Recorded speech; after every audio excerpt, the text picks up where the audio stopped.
Now that we've been getting some great looks at the new movie Kong Skull Island, I think it's safe to say that this might be one of the tallest Kongs we've ever seen brought to life on the big screen. Just to put things in perspective, the last version we saw in the 2005 remake of King Kong had him standing about 25 feet tall. Now, director Jordan Vogt-Roberts has said, and I quote, "This is going to be the biggest Kong there's ever been. Not 10 foot or 30 foot, but 100-foot ape." Now hold on there, big fella. Let's take a look back at some heights of Kong starting all the way back to 1933. Originally, 1933 Kong was said to be around 40 to 50 feet tall, but due to animation issues he was scaled down to around 18 feet on Skull Island to 24 feet tall in New York. In 1976, we saw Kong rise to around 42 feet on Skull Island and 55 feet in New York. In the 1985 version, we saw him around 60 feet tall, and then in the 2005 version, we saw him shrink for whatever reason down to about 25 feet. Now, by these numbers, yes, Jordan, you are correct, this would be the biggest King Kong to date. But wait, I think we forgot about one. Oh yeah, we forgot about 1962's King Kong vs. Godzilla movie, in which he stood around 147 feet tall.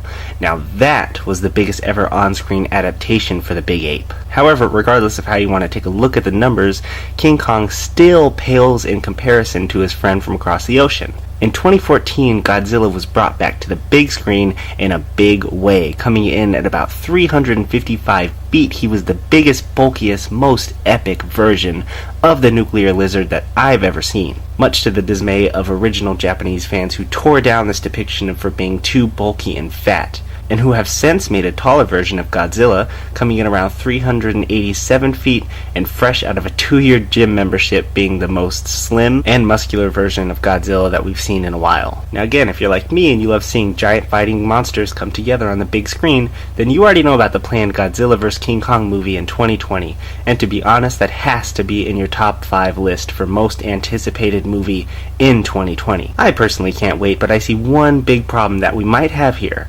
How is King Kong going to be 100 feet, but Godzilla is going to be around 355 feet? That'd be like me walking into preschool and asking for the biggest, baddest kid in the class to fight me. It's just not going to end well. But with that being said, the environment is going to play a pivotal role in this movie. If the movie takes place where there are lots of buildings or tall trees, advantage Kong because he knows the territory and can use ambush tactics while remaining hidden, like a grown version of Arnold in the Predator movie. On the other hand, if they're out in the open somewhere where there's nowhere to run or hide, you'd have to think advantage Godzilla. Also, you have to take into consideration that gorillas and apes have tremendous strength to size ratios. The amount of force that gorillas can produce is astonishing. It's said that they're about as strong as 10 men and can even lift up to 10 times their body weight. To put that into perspective, if you can bench press 225 pounds, they might be able to bench press 2,250 pounds. So no telling what that ratio is to Godzilla, who seems to knock buildings over without even giving it a second thought. So I'm hoping Legendary Pictures can find a way to even those scales and maybe talk about how King Kong's strength ratio is off the charts compared to Godzilla, or maybe Godzilla is still handicapped from fighting the Mutos in the previous Godzilla movie. But nonetheless, I'm curious as to who you guys think is going to come out victorious in the 2020 remake of Godzilla vs. King Kong, or how Legendary Pictures is going to have these two forces of nature combat each other. And regardless of what happens, I'm just in the same boat as Ken Watanabe.